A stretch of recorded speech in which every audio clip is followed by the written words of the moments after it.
Pídele al Señor que hoy te conceda una gracia y una misericordia renovada para escuchar su palabra, para estar atento a su voz, para ser humilde, para recibir corrección, si es el caso, para recibir ánimo, consuelo.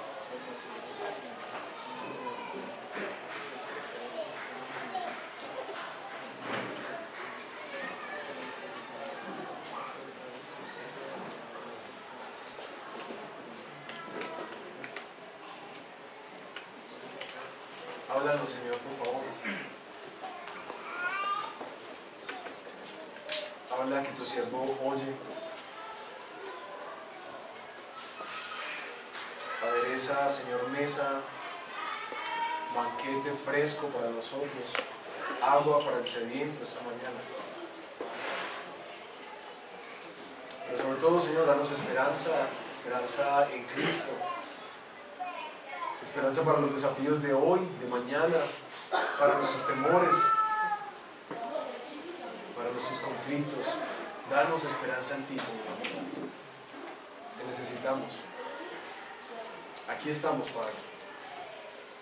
Por favor, moldea una vez más nuestro corazón. Te lo pedimos en el nombre de Jesús. Amén.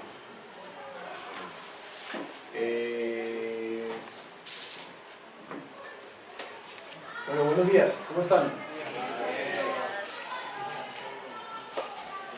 No sé si ustedes tienen el privilegio de estar conectados todavía con varios no creyentes, por cuestiones del trabajo, de familia, en el vecindario. Si tienen la oportunidad, una de las cosas que normalmente uno encuentra al hablar con personas que suelen ser más bien como escépticas, ateos, agnósticos, es que hay como un desencanto de la iglesia, hay como un desencanto con la iglesia. ¿Sí les ha tocado?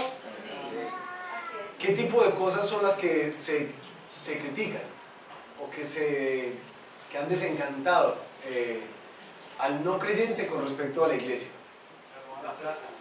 Se roba la plata, ok. Lo que se predica no se aplica. ¿Qué más? Que juzgan a los demás, sí. Tienen una vida muy lujosa. ¿Qué más? Que hacen acepción de personas. Se creen los más santos. Ustedes tienen una lista más larga que la que yo había hecho. Yo no tenía tan mala reputación en la iglesia. Mentiras. Pero creo que cuando tú hablas con alguien que ya está en ese punto en que se ha peleado con la institución de la iglesia, llámese cristiana, católica, tú te das cuenta que varios de los argumentos giran en torno al tema de cómo la iglesia ha traído divisiones, ha traído guerras, ha cometido abusos y excesos en la historia. Tú ves cómo la iglesia, normalmente las personas que son como religiosas, son personas que son cerradas, como no muy abiertas, no hay como flexibilidad en ellos. Algunos se clasifican como amargados, también sectarios, se hacen como esa separación. Son, como decía José, como personas que caminan como un poquitico, como unos metricos más arriba que el resto del mundo, y entonces les da como derecho para mirar por encima. Pero cuando hablo en tercera persona, pues me estoy metiendo dentro de este paquete, ¿no? La verdad es que la iglesia, de estas puertas hacia afuera, normalmente tiene muy mala reputación. Es lo que más uno se encuentra. Es raro que alguien te diga, no, es que si viera que yo tengo un vecino cristiano y eso es una belleza de hombre, como trata a su esposa, ¿cierto? A sus niños. O no, si usted viera que es que mi jefe es cristiano y eso nos paga salarios justos, es todo flexible con nosotros, bondadoso, misericordioso. Realmente uno no escucha mucho eso, ¿cierto? Lo otro que he escuchado cuando tengo estos diálogos acerca de la iglesia es que la gente me dice, la otra cosa es que la iglesia anda como en una burbuja ahí que solamente ellos entienden y que no tiene nada que ver con la realidad. Es totalmente irrelevante con las problemáticas actuales, lo que está viviendo la sociedad, los cambios que tiene la sociedad. La iglesia no tiene como nada que decir. En últimas, es como si una cosa donde tú te puedes sentir tranquilo, muy espiritual y en paz, pero no más, de ahí no pasa. Y sus líderes obviamente dejan mucho que desear en el manejo del dinero, en la influencia que ejercen sobre las personas, la incoherencia entre la predicación y su proceder, que decían por ahí. Cuando uno ve ese marco de la iglesia, uno se pregunta cómo carajos llegué yo a llegar a una iglesia, ¿cierto? Si hay tanta mala reputación. Quiero decirle al que quizás está en una búsqueda espiritual, al no creyente, al que tiene ahí las dudas acerca de Dios, que la verdad es un milagro que la gente crea en el Señor. La verdad es un milagro que la gente crea en el Señor si mira a su iglesia. Es un milagro. Pero también pensaba que al hablar de iglesias imperfectas, creo que hay muchos entre nosotros que hemos venido también con marcas, que cuando hablamos de esos abusos, es porque de alguna manera también hemos sido víctimas de esos abusos, sea de parte de los líderes o sea de parte de los mismos hermanos que no nos pagan bien con bien, sino que muchas veces lastiman. Y sé de muchos acá que han venido aporreados por iglesias, ¿sí? Por eso, esta mañana he titulado este sermón ¿Cómo creer en Cristo a pesar de la iglesia que lo representa? ¿Cómo creer en Cristo a pesar de la iglesia que lo representa? Y hoy estoy muy contento porque hoy vamos a iniciar una nueva serie de predicaciones en el libro de... Eso sí, me dio el mensaje de Primera de Corintios. Para, digamos que no se cansen mucho de este predicador. ¿Cómo se llama la serie? Se llama Gracia Perfecta para Cristianos Imperfectos. Para que no se cansen mucho de este predicador y para que cambie un poquitico la dinámica, hoy estos medios tecnológicos nos van a ahorrar un tiempito.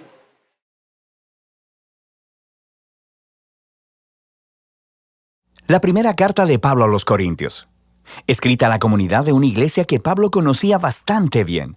Corinto era una importante ciudad portuaria en el mundo antiguo y tenía muchos templos para los dioses griegos y romanos. Era un gran centro económico, así que Pablo fue ahí estratégicamente como misionero. Él pasó allí 1 año y medio conociendo a las personas, hablándoles acerca de Jesús, y una gran cantidad de personas se convirtieron en seguidores de Jesús y formaron una comunidad de iglesia. Puedes leer todo acerca de esto en Hechos capítulo 18. Así que, después de algún tiempo, Pablo continuó su trabajo iniciando iglesias en otras ciudades y empezó a recibir reportes de que las cosas no iban bien en la iglesia de Corinto. Estaba plagada de toda clase de problemas y por eso escribió esta carta. La carta está dividida en 5 partes principales y un saludo final. Y estas 5 secciones principales corresponden a 5 problemas principales que Pablo está tratando. Así que la carta está compuesta como una colección de ensayos breves sobre diferentes temas, pero estas son las ideas centrales que unen todas las piezas. De manera que esto es lo que él hace en cada sección. Describe el problema y siempre responde a ese problema con alguna parte de la historia del Evangelio, que es la buena nueva acerca de Jesús. Y luego les muestra cómo ellos en realidad no están viviendo conforme a lo que dicen creer. Así que esta carta trata de cómo aprender a pensar sobre cada área de la vida a través de los lentes del Evangelio. De manera que empecemos y veamos cómo lo hace.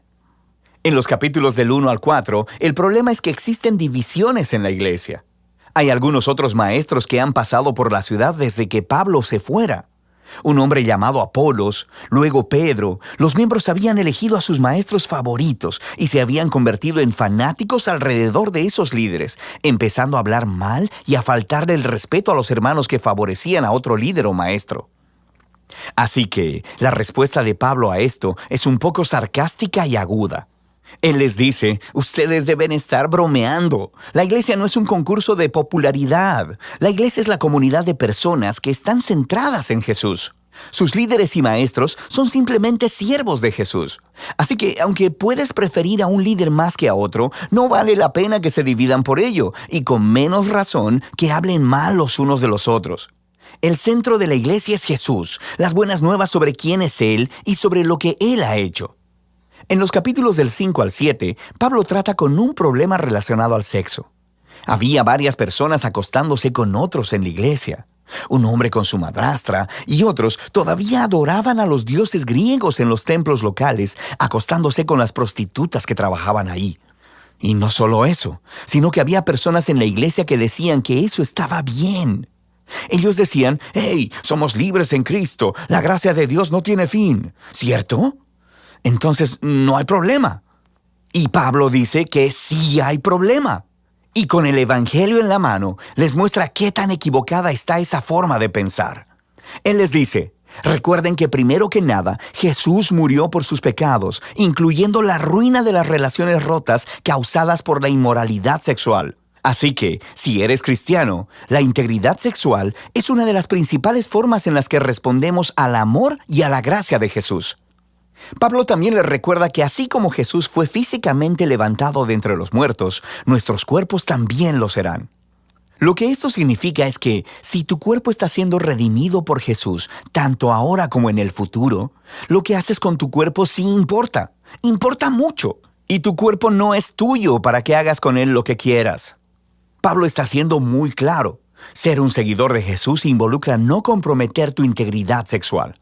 En los capítulos del 8 al 10, el problema es sobre la comida. Pero no solo acerca de preferencias sobre la comida, como por ejemplo, ¿te gustan o no te gustan ciertos alimentos? El problema era que los corintios estaban divididos sobre el significado de la carne que procedía de animales sacrificados en los templos locales a los dioses griegos y romanos. Y había una división entre los cristianos judíos y los no judíos sobre cómo responder a este problema. Y una vez más, Pablo apela a algunas de las ideas centrales del Evangelio. Él dice que, antes que nada, nuestra lealtad es a Jesús como Señor y no a otros dioses. Así que, si estás en una situación en la que hay carne que ha sido dedicada a otros dioses y hay personas alrededor que podrían verte y concluir pensando, «Oh, mira a los cristianos, adoran a Jesús y también pueden adorar a otros dioses», Pablo dice que si esa es la situación, no comas la carne. Tu lealtad es a Jesús. Deberías amar a esas personas más que a ti mismo y no confundirlos. Pero Pablo rápidamente complementa esta idea y dice, escuchen, como cristianos creemos que Dios es el creador de todas las cosas, incluyendo ese animal. Y creemos que los ídolos del templo son solo pedazos de madera y de piedra. Así que, si no hay nadie alrededor tuyo que malinterprete tus acciones y tienes hambre, come. Como nueva persona en Cristo, eres libre de seguir tu conciencia en estas situaciones debatibles. ¿Qué hace que esté bien comer en una situación y no en la otra? El principio central es el amor. El amor se negará a sí mismo y buscará el bien de los demás. Y el amor de Dios está en el centro del Evangelio. Amor es lo que Jesús hizo cuando murió por nosotros. Así que Pablo dice que eso es lo que los cristianos deben hacer por otras personas. En los capítulos del 11 al 14, Pablo continúa y ahora lidia con los problemas en la reunión semanal de adoración. Había algunas personas que estaban teniendo experiencias espirituales muy poderosas en la reunión, así que empezarían a hablar en lenguas desconocidas en voz alta. Había otras personas que empezaban a compartir una enseñanza o una palabra del Señor, y luego alguien se pondría de pie y los interrumpiría porque también querían compartir algo. Y todo era muy caótico. Se estaba distrayendo a las personas, especialmente a los visitantes, de escuchar el Evangelio. Especialmente a los visitantes. Así que en estos capítulos, Pablo les ayuda a pensar primero acerca del propósito de la reunión, para así ayudarles a ver qué clase de comportamientos eran los adecuados. Les dice que la reunión es un lugar donde el Espíritu de Dios debe obrar a través de todos, y esto debe suceder de forma unificada. De manera que desarrolla la genial metáfora sobre la iglesia como un cuerpo humano. El cuerpo es uno solo, pero tiene todas estas diferentes partes y cada parte cumple un rol único e importante.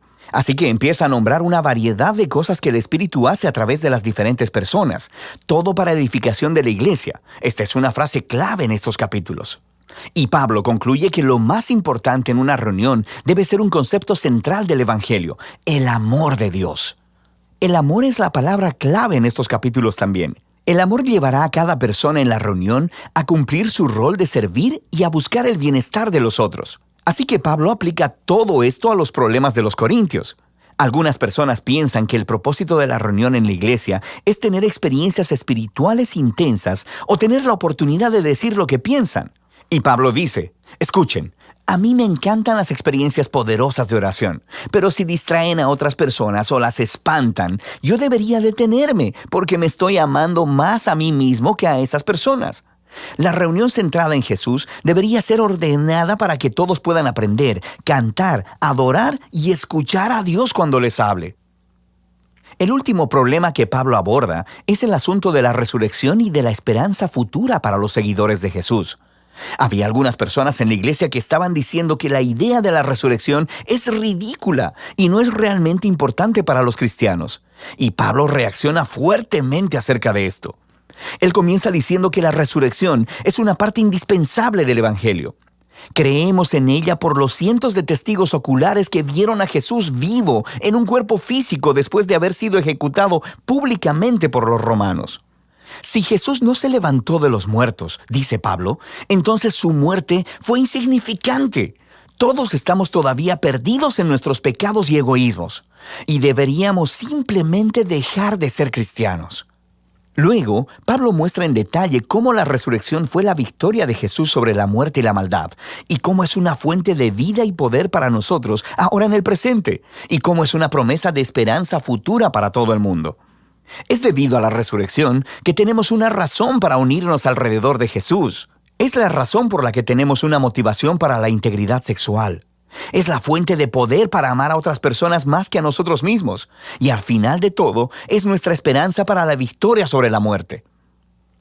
Así que Pablo concluye, creemos que Jesús fue levantado de entre los muertos, lo que significa que el Evangelio no es solo consejos morales o una receta para la espiritualidad privada. Es un anuncio acerca de Jesús, quien abre una realidad completamente nueva. Y de eso se trata Primera de Corintios, ver cada parte de la vida a través de los lentes del Evangelio. ¿Qué tal? Estoy pensando en empezar a predicar dibujando. La tensión es mucho más alta. Bueno, como les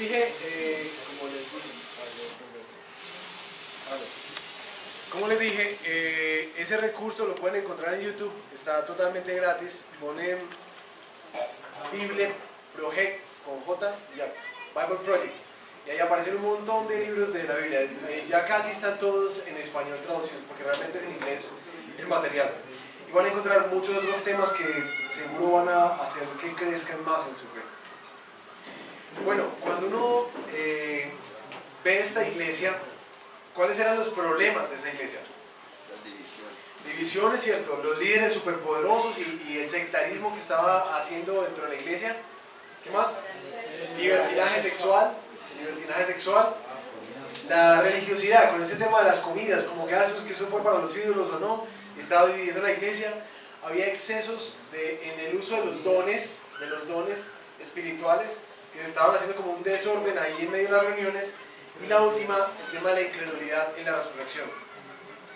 Yo creo que después de ver una lista como esta, uno sí se debe preguntar si realmente, como muchos dicen, quieren tener la iglesia la primera iglesia de los cristianos. Que a veces hay como cierto romanticismo de, es que tan bonita esa iglesia primitiva, como inició de linda. Bueno, pues esta es la iglesia primitiva. Igual que ahora. Yo quisiera que arrancáramos leyendo esta carta. Vamos a leer solamente hoy el saludo y la acción de gracias y a mencionar algunos detalles de la carta, ¿cierto? De esta porción. Sin embargo, quería resaltar las problemáticas porque la porción que vamos a leer tiene sentido, ¿cierto? Cobra relevancia a la luz de todo ese desastre que estaba haciendo la iglesia de Corinto. ¿Listo? Entonces vayan conmigo por favor a 1 Corintios capítulo 1. Versículo 1.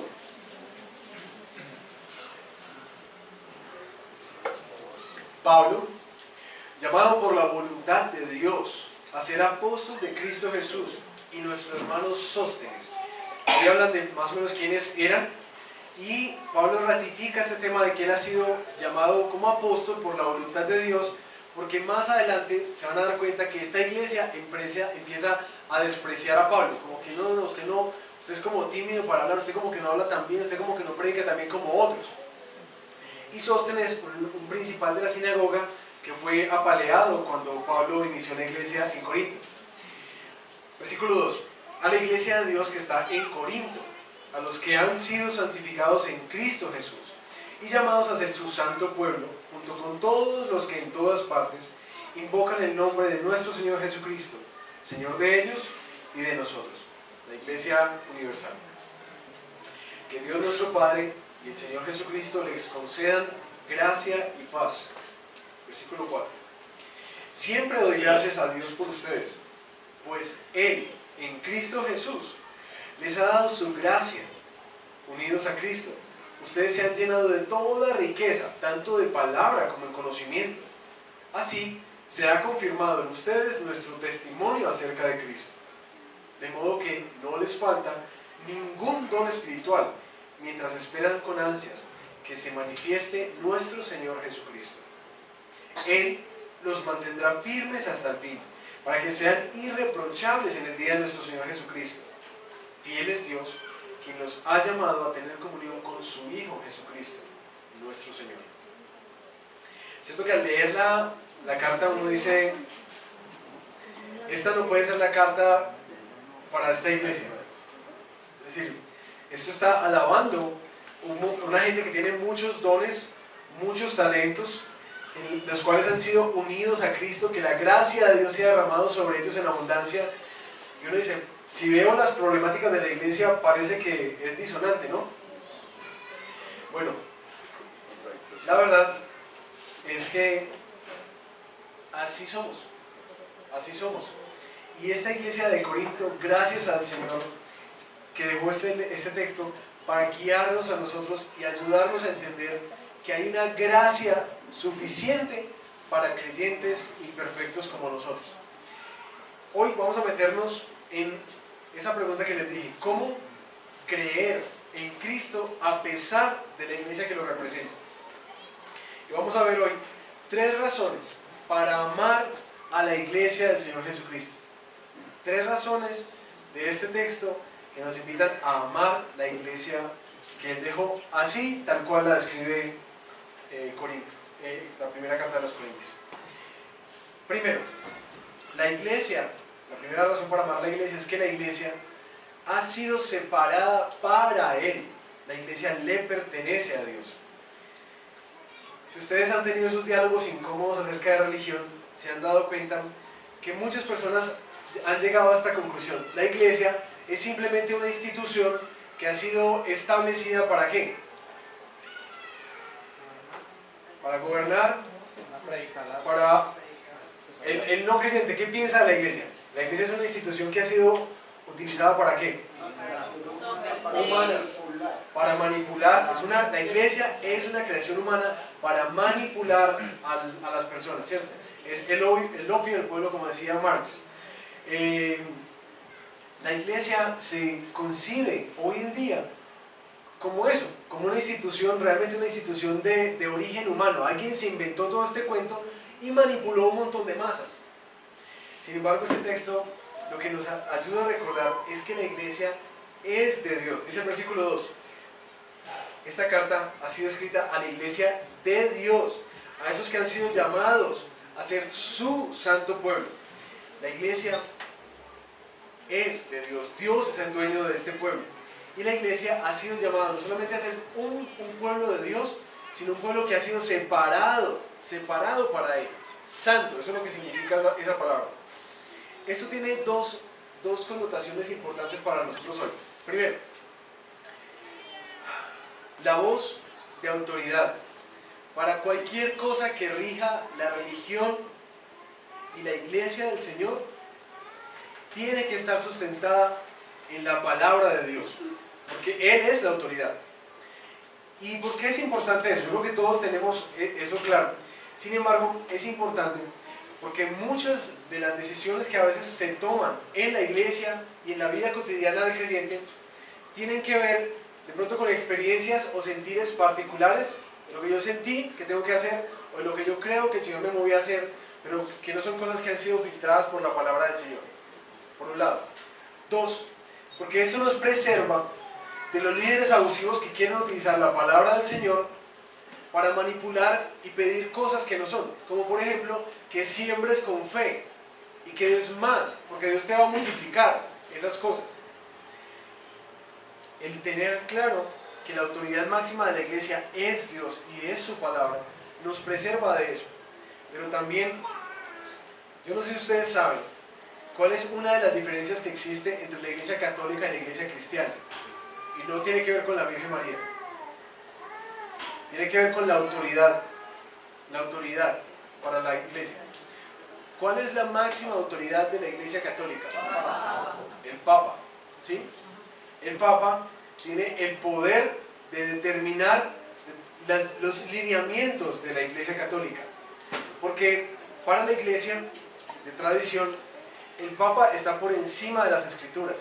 Él tiene la capacidad de interpretar y de aquí decir qué es lo que va a pasar. Sin embargo, lo que rige a la iglesia cristiana, o al menos debería regirla en todos sus aspectos, valga la claridad, es las escrituras. Y por eso es que aparece la reforma. Porque un monje católico que nunca se salió de la iglesia católica dijo: convénzame de lo contrario, porque aquí no hay nada de indulgencias. Aquí dice que la salvación es por Cristo. Así el Papa haya hecho muchas cosas para comprar la salvación, las escrituras me están diciendo esto, y a menos que me convenzan por las escrituras, yo voy a mantenerme en la misma pauta. Esa es una de las diferencias grandes entre las dos iglesias, la iglesia cristiana y la iglesia católica. La máxima autoridad es las escrituras. Pero la otra es que cuando hablamos de que Dios ha separado como un pueblo santo para sí, es que ese pueblo ha sido separado no para aislarse, como decíamos hace 8 días, sino que ha sido separado para ser un pueblo relevante en donde está. Un pueblo que con su modo de vivir realmente despierta admiración en la gente, despierta admiración, y empieza a decir esas cosas que les decía que casi uno no escucha.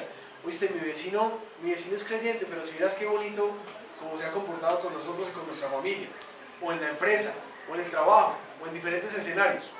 Eso es ser un pueblo separado para Dios, un pueblo que vive contraculturalmente.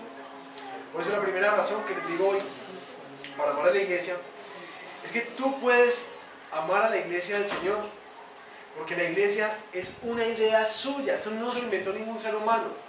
Una y otra vez nos muestra cómo es su invento. Y es una iglesia, no es una iglesia con muchas sucursales diferentes y con diferentes denominaciones.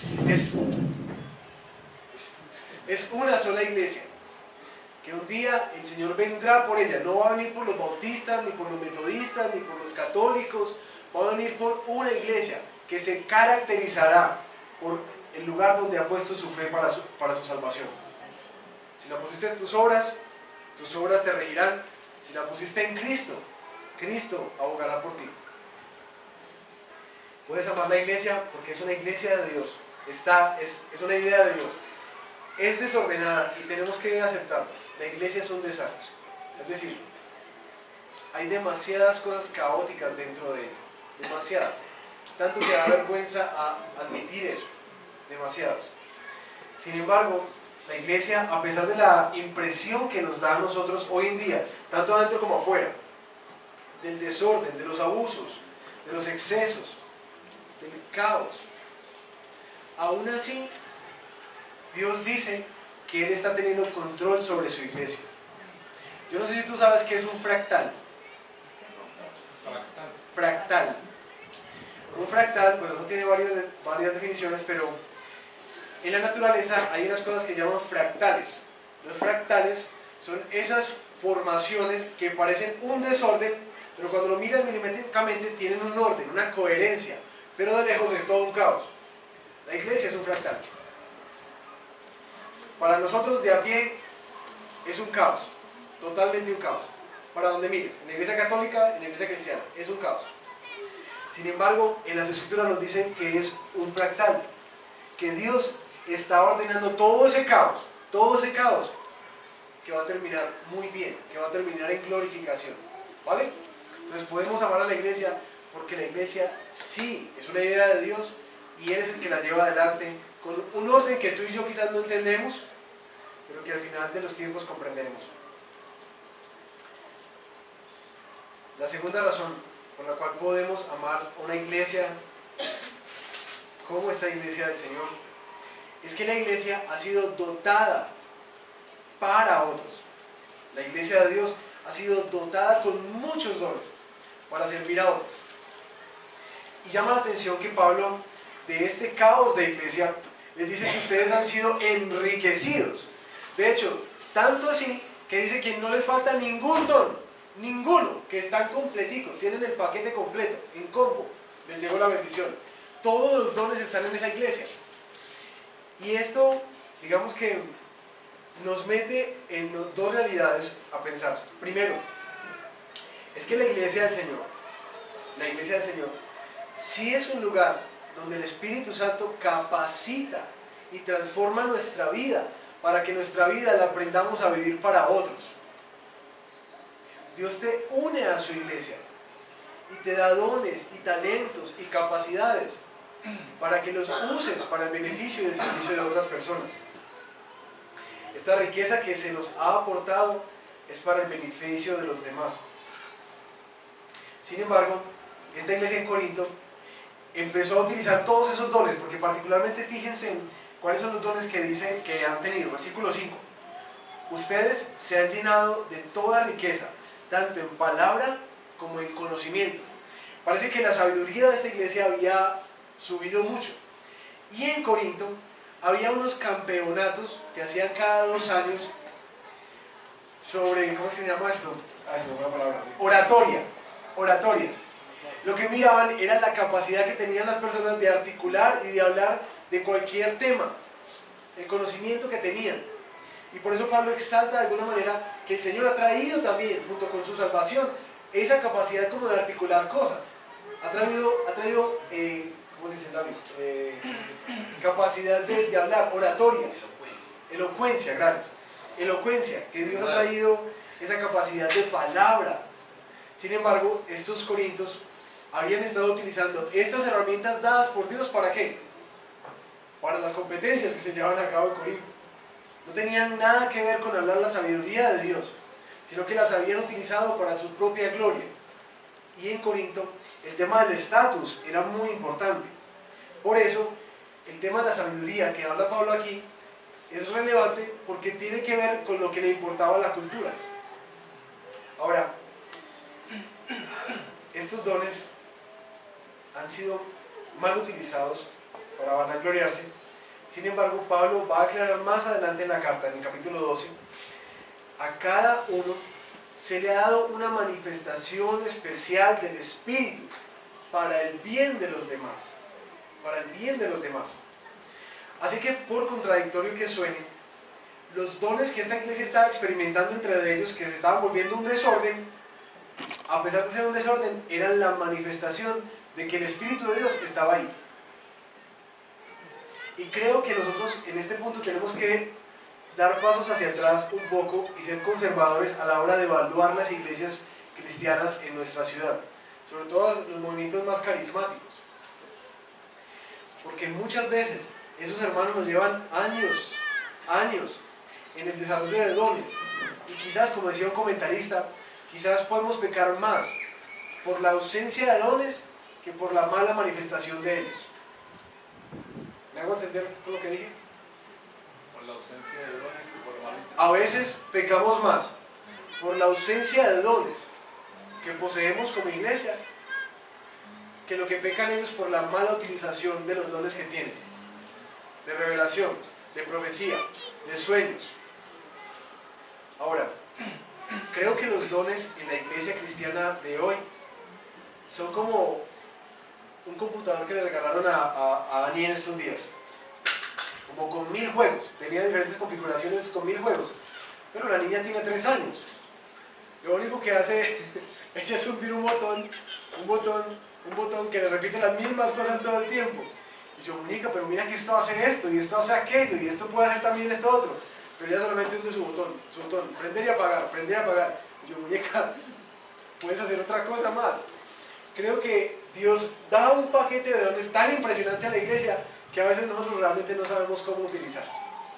¿Sí? Sin embargo, creo que, pensando en este punto, nosotros podemos amar a la iglesia de Dios, porque Él ha decidido dotar a este cuerpo de creyentes con un paquete enorme de dones, impresionantes y espectaculares, que pueden bendecir a muchas otras personas. Esa es la idea de Dios con todo lo que te da, con todas las capacidades que te ha dado, que bendigas a otras personas, aunque por el momento estemos apenas en el proceso de aprender cómo utilizarlos. Podemos amar a la iglesia de Dios porque el Señor la ha dotado para hacer transformación, para transformar, a pesar de que muchas veces utilizamos mal lo que nos da. La tercera razón que este texto nos lleva a comprender, por la cual podemos amar a la iglesia del Señor, es que la iglesia, en últimas, va a ser transformada para su gloria. Y repasando esos 3 puntos: la iglesia ha sido separada para Él, la iglesia ha sido dotada para bendecir a otros, y este último, la iglesia será transformada para su gloria. Y miren los versículos 8 y 9.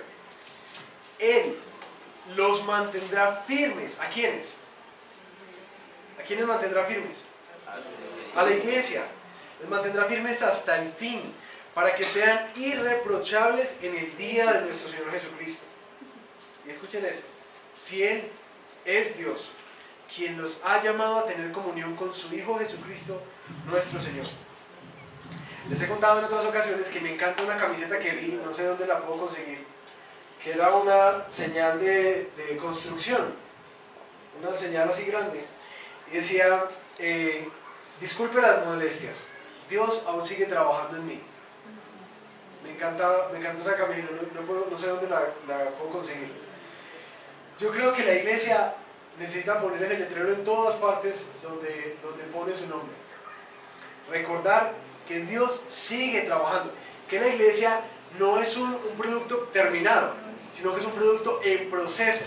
Y eso implica muchas cosas, muchas cosas. Implica que cuando tú entres por esa puerta, tienes que estar preparado psicológicamente para ser herido por esta comunidad. Tienes que estar preparado psicológicamente para sentir esa decepción y desilusión con las personas que ves alrededor. Tienes que estar preparado psicológicamente para saber que no van a llenar nunca las expectativas que tienes, que sus líderes son líderes quebrados, que los hermanos que van a ser parte de tu familia son hermanos quebrados. Psicológicamente necesitamos prepararnos con ese letrerito: disculpen las molestias, Dios aún sigue trabajando en nosotros. ¿Sí? Pero este pasaje tiene una esperanza tan bonita en ese tema de la transformación que Dios está haciendo, porque primero nos recuerda que el encargado de la iglesia, gracias al Señor, no soy yo, gracias al Señor no es el pastor, y menos los líderes, porque la verdad hace rato hubiéramos cerrado el chuzo.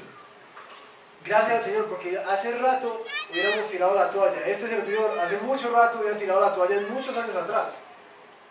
Gracias al Señor que la iglesia avanza, pero porque Él es el encargado de hacerla avanzar, que Él es el que da los recursos, que Él es el que trae los líderes, que Él es el que trae las personas, que Él es el que añade a quienes van siendo salvos, que Él es el que hace todo. De hecho, que Él es el que va a hacer que la iglesia avance y las puertas del infierno no puedan sostenerse firmes ante lo que la iglesia va a hacer. Pero no es por la capacidad de sus integrantes, es por la capacidad de aquel a quien le pertenece. Pero lo otro es que nos recuerda una y otra vez que la única persona que puede y que tiene la capacidad de hacer la iglesia irreprochable para el día de Jesucristo es Él mismo. Y yo no sé si tú te captas esto, pero eso trae una esperanza, porque cuando hablo de iglesia, espero que tú te estés entendiendo dentro de ese paquete, ¿sí? No es una cosa lejos de ti.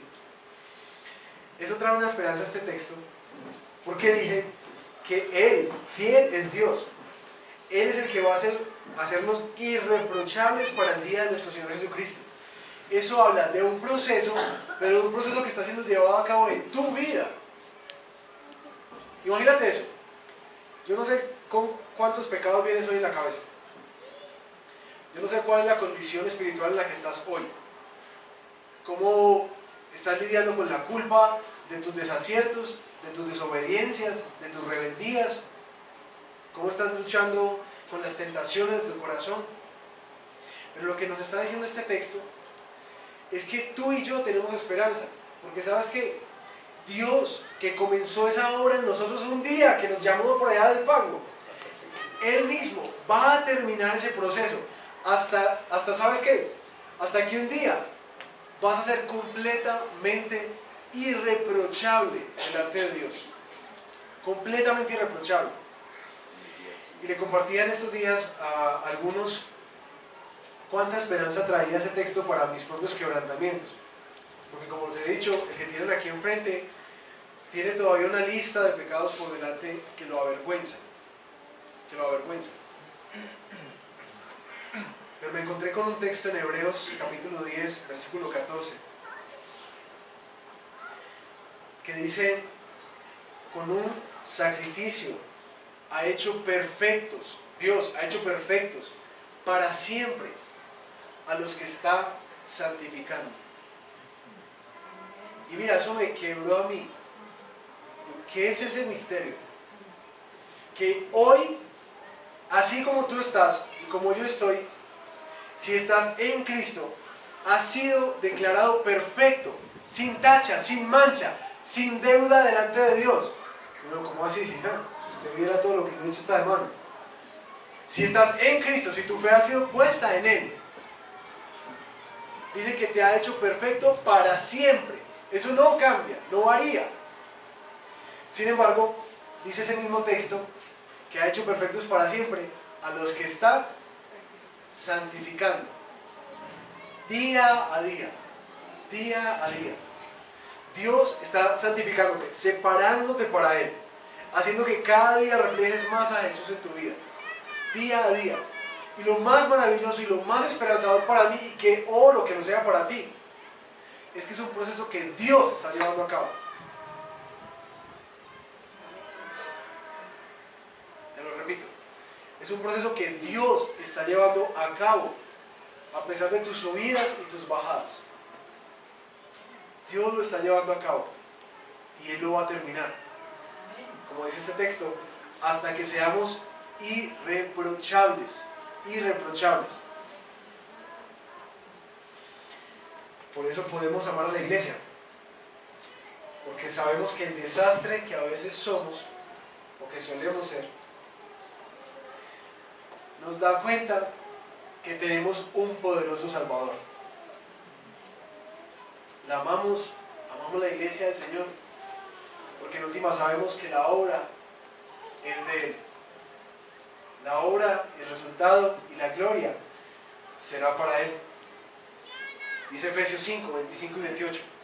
Cristo amó a la iglesia y se entregó por ella. ¿Para qué? Para hacerla santa. Él la purificó, lavándola con agua mediante la palabra. Y escuche esto: para presentársela a sí mismo como una iglesia radiante, sin mancha, ni arruga, ni ninguna otra imperfección, sino santa e intachable. ¿Se dan cuenta cuál es el propósito de la muerte de Jesús? Que tú y yo y esta iglesia, que tenemos varias manchas y varias arrugas, que tenemos varias tachas en nuestra reputación y acciones, que estamos sucios y sucias. Un día, Cristo mismo te presente a ti radiante y sin mancha. Es una cosa gloriosa del Evangelio. Eso es lo que ha alcanzado la cruz de Cristo para ti y para mí. Dice un comentarista que me encantó, Craig Blomberg, dice: ¿cómo puede Pablo estar tan agradecido y ser tan positivo acerca de una iglesia que está plagada de divisiones y excesos aún en el uso de los mismos dones que Él le ha dado? La respuesta es esta: por el carácter de Dios. El carácter de Dios es la garantía. Él seguirá siendo fiel a sus promesas para, en última instancia, perfeccionar a su pueblo, por inmaduro que en ocasiones parezca ser. Cuando Él regrese, cuando llegue el tiempo del cumplimiento de todas las promesas bíblicas, entonces los creyentes serán hechos completamente irreprensibles, absueltos de sus pecados pasados. Estarán completamente preparados para la vida futura. En este momento, iniciando una relación personal con Jesús, su pueblo está en un proceso de remodelación que avanza seguro, aunque sea en forma arrítmica. Linda esa cita, ¿no? Pero quería culminar con algo que no sé si alguien notó. ¿Cuál es la palabra que más se repite en el texto? Ójenlo ahí en la Biblia. ¿Cuál es la palabra que más se repite?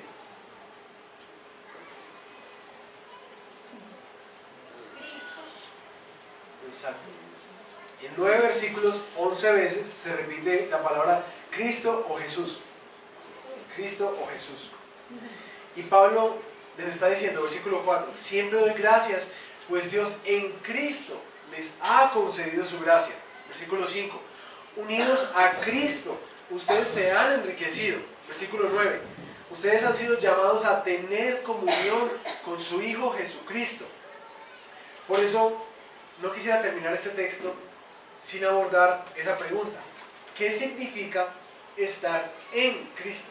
Porque si te das cuenta, todo el bien y todo el favor que tú y yo podemos recibir, toda esta esperanza, está anclada a una persona. ¿A quién? A Cristo. A nadie más, a ningún otro intercesor. A Cristo. ¿Qué significa estar en Cristo? Para tratar de resolver ese problema o esa pregunta, no de una manera como tan teológica, sino más práctica. Yo quisiera preguntarte, cuando tú pecas de palabra, obra, pensamiento, cuando tú pecas, ¿qué es lo que te levanta de ese estado de culpabilidad? Tómate un momentico en silencio. Cuando tú pecas, cuando sabes que metiste las patas, cuando sabes que hiciste cosas que a Dios le desagradan, literalmente, ¿qué es lo que te saca de ese estado de culpabilidad? Piensa un momento.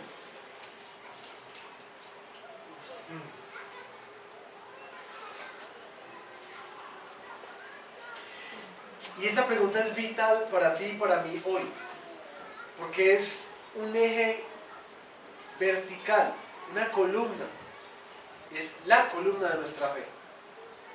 Y dependiendo de lo que respondas a eso, hay una invitación al final para ti. Y escúchame,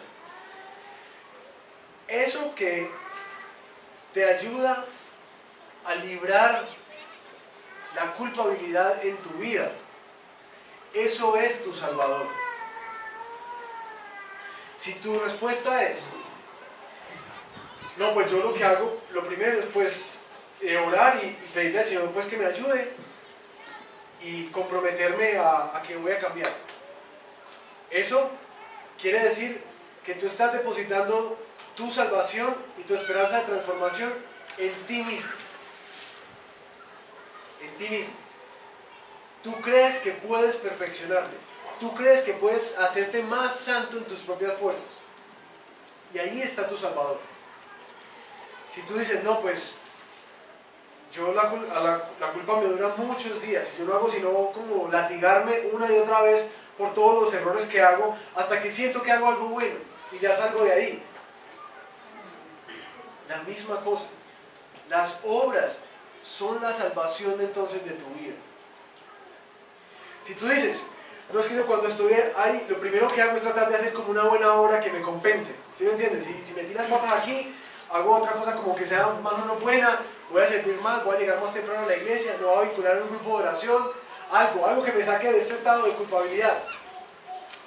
Nuevamente, la religión es tu Salvador. Pero mi querido hermano y hermana, si cuando te sientes aplastado por la culpa de tu pecado, cuando sientes que en verdad la embarraste, si tu respuesta es caer de rodillas, pedir perdón al Señor y recordar que todos tus pecados han sido pagados en esa cruz, recordar que en Cristo ha sido derramado gracia sobre ti, recordar, como dice Isaías 53, que en ese madero fueron clavados todos tus pecados, incluso este que está agobiando tu alma. Si tu respuesta es, yo tengo un Salvador que me cubre hoy me cubre y me limpia y me perdona y me levanta, entonces tú sí tienes un Salvador en Jesús. Pero si tienes que hacer algo para poder aliviar la culpa de tu corazón, seguramente tu esperanza no está puesta en Cristo. Quizás en una religión que te dice qué tienes que hacer, cosas que tienes que hacer.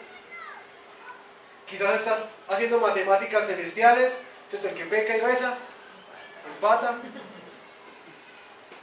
Quizás estás depositando mucha confianza en lo que tú puedes hacer. Y todavía piensas que tú puedes ganarte el favor de Dios. Que haciendo cositas buenas, que como que sí, Dios sí te va a amar, Dios sí te va a bendecir. Si ante la culpa no corres a Jesús, seguro tienes otro Salvador. Por eso, preguntas como, ¿en qué está tu esperanza para ser transformado? ¿En tus fuerzas? ¿En programas? ¿En libros? ¿O está en el que puede mantenernos firmes hasta el fin y presentarnos irreprochables ante su presencia? ¿En qué descansa tu seguridad de que mañana, que hoy caíste, mañana cómo voy a creer? Si te pregunto, ¿cómo sabes si mañana vas a ser creyente? Si una y otra vez muchas personas se van de la iglesia, ¿cómo sabes tú que mañana vas a ser creyente? Porque le vas a meter empeño. ¿Qué nos dice esto? Yo sé que mañana voy a ser creyente por la gracia del Señor, porque Él me va a sostener. Por eso sé, Él es mi Salvador. Y así como un día estuvo endurecido en mi corazón y me trajo del pelo, sé que voy a perseverar hasta el fin por la gracia suya que me sustenta cada día de mi vida. Eso es lo que Pablo está diciendo que significa estar en Cristo. Todas esas bendiciones están disponibles para ti y para mí, si tú has decidido poner tu fe no en tu desempeño, ni en una religión, ni en las cosas buenas que haces. Si has decidido poner tu fe en el precioso y suficiente sacrificio de Jesús. Por eso cantamos, Jesucristo basta. Él es suficiente para todo. Y sabes, mi hermano, que eso es una esperanza tan bonita para ti y para mí hoy.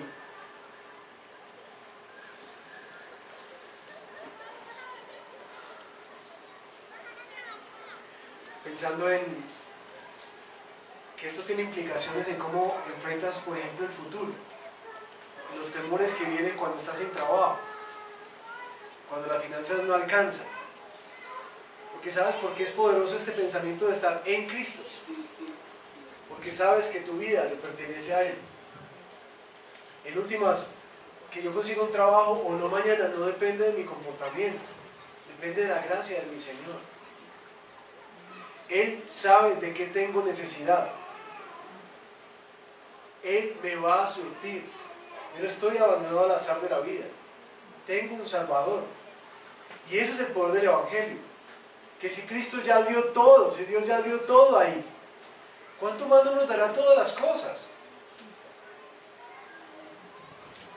Cuando tenemos temor y ansiedad por lo que otros piensan de nosotros en la vida, qué descanso es saber que en Cristo yo puedo aceptar que yo soy como la iglesia de Corinto y peor. que es que yo no tengo que mostrarle a nadie. Yo soy pecador, pero un pecador redimido por la sangre de Jesús. La cruz me recuerda así mi estado y así soy, no tengo que aparentar nada. Cometo errores y por eso con gracia puedo decir perdón por este mal genio, mira, no te respondí como debería responderte. Perdón porque no estuve atento a lo que me pediste. Perdóname que estuve pecando viendo estas cosas en mi vida. ¿Me entiendes? Pero eso es lo que me recuerda. ¿Por qué es que yo necesito un Salvador en mi vida? El pecado en últimas para el creyente le recuerda una y otra vez es eso.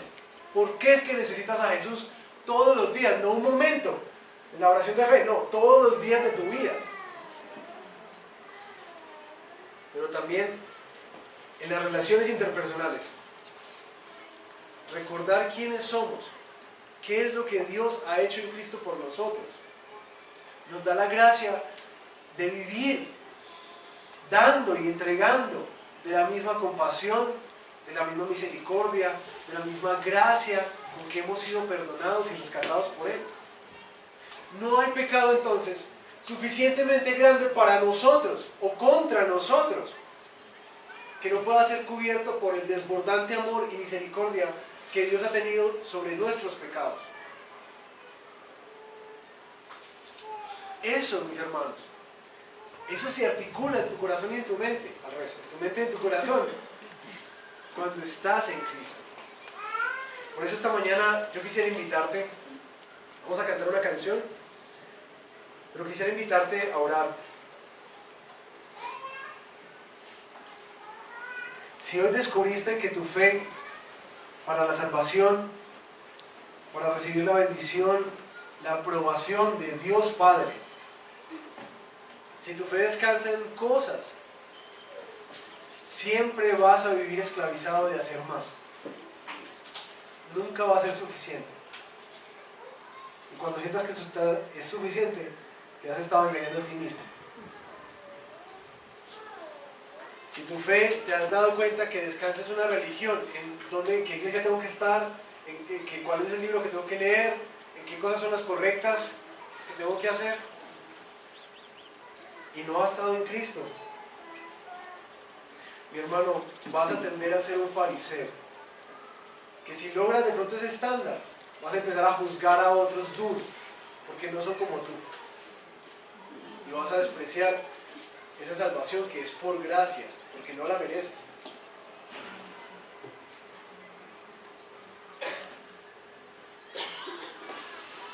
Así que yo quisiera invitarte en este momento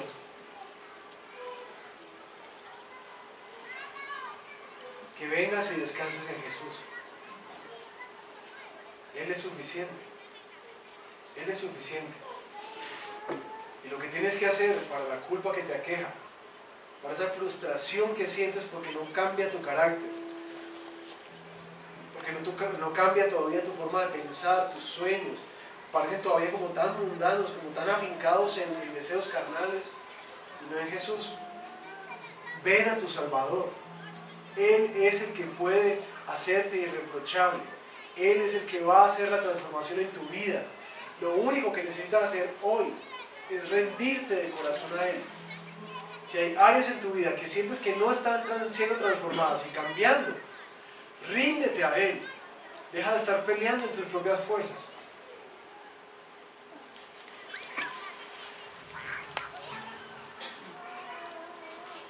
Quizás si tú sientes que hay ese círculo vicioso de la culpa en tu corazón, por pecados que se han vuelto recurrentes en tu vida, corre a tu Salvador, corre a Él, a que puede cambiar un corazón de piedra como el tuyo y como el mío, en corazones de carne. Y si estás batallando con la fe, que no sabes si vas a creer mañana, porque las circunstancias te han llevado a dudar, las crisis están siendo muy duras para ti, corre a tu Salvador. Él es el último, el que nos hace perseverar hasta el fin, el que te dará la fe para mañana, para pasado mañana, para el mes siguiente, el que te va a dar fe para creer en su fidelidad, en que es por su gracia que te bendice, que te ama. Hoy descansa en Jesús. Señor, descansamos en ti. Nos cansamos de descansar en otras cosas que nos salvan y no cambian. Corremos a ti, Jesús. Y ayúdanos para que cada día esta fe que tiende a estar puesta en muchas otras cosas pueda descansar en la suficiencia del sacrificio de Jesús para nosotros. Haz que esta iglesia en verdad pueda reflejar tu luz, pero no por su estándar moral,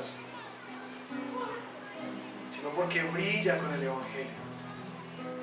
Que el Evangelio transforma la forma en que nos relacionamos unos con otros, con gracia, con compasión.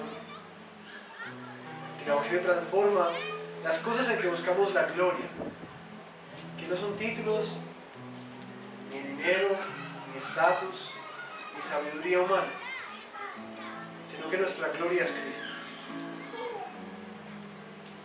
Danos esa gracia de ser una iglesia que por el Evangelio es movida a esparcir la bendición que ha sido dada a través de Cristo, con todos los dones que nos has dotado para servir a esta ciudad, a este pueblo.